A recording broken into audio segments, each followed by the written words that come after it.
Assalamualaikum warahmatullahi wabarakatuh. Apa kabarnya anak-anak? Alhamdulillah, luar biasa. Allahu Akbar. Yes, oke. Ya, alhamdulillah. Hari ini kita bertemu lagi akan belajar bahasa Indonesia. Materinya adalah tanda baca. Sebelum belajar, yuk kita sama-sama membaca basmalah. Bismillahirrahmanirrahim. Ya, anak-anak, mari kita belajar bahasa Indonesia hari ini. Tema 5B, materinya adalah tanda baca, yaitu tanda titik, koma, tanda petik, tanda seru, dan tanda tanya. Yuk kita belajar bersama. Ya, pembelajaran hari ini kita mulai dari pengertian tanda baca. Tanda baca adalah suatu bentuk simbol yang berguna untuk membuat susunan kalimat menjadi beraturan dan untuk memberikan tekanan atau nada atau intonasi pada kalimat. Macam-macam tanda baca. Yang pertama, tanda titik. Yang kedua, tanda koma. Yang ketiga, tanda seru. Yang keempat, tanda tanya. Dan yang kelima adalah tanda petik. Di situ juga sudah Ibu sertakan lambang tanda-tandanya ya, titik, koma, tanda seru, tanda tanya, dan tanda petik. Yang pertama, tanda titik. Tanda baca titik digunakan untuk mengakhiri suatu kalimat pernyataan atau kalimat berita. Contoh, Ibu pergi ke pasar. Terus yang kedua, tanda koma. Tanda baca koma dipakai di antara unsur-unsur dalam suatu perincian atau pembagian.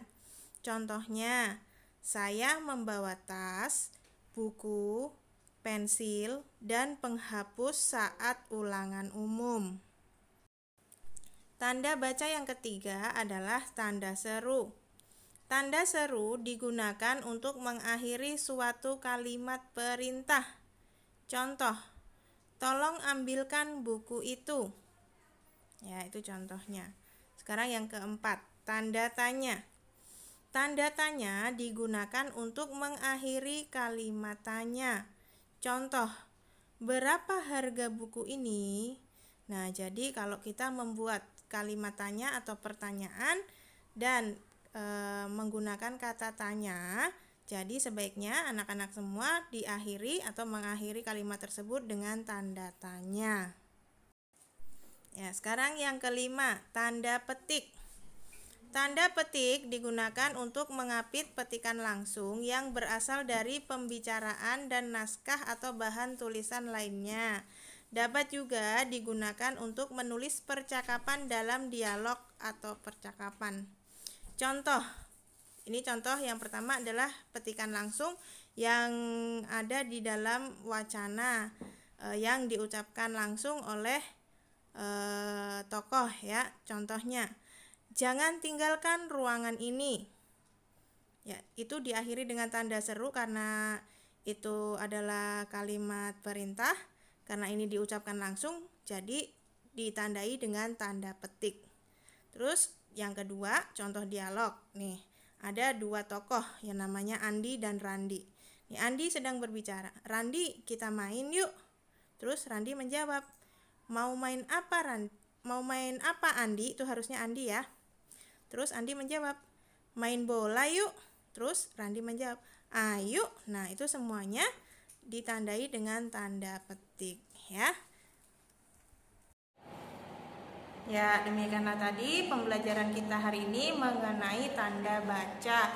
Semoga anak-anak semua bisa memahami dan dapat menggunakannya dalam pembelajaran sehari-hari saat menulis, baik itu pelajaran bahasa Indonesia maupun pelajaran yang lainnya ya.